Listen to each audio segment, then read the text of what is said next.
All right, it's time for a cold start on this 1995 Chevy 2500 1-ton dump truck. But the glow plugs went off. Sometimes you gotta give this one some gas. It's pretty cold out too today. Like about 30s, high of 50 today. We'll see though, but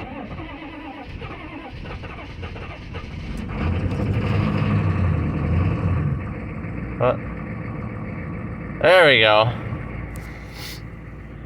Started right up. For some reason you gotta give us a little bit of gas sometimes. Guys won't fire over. It's an old diesel, that's for sure.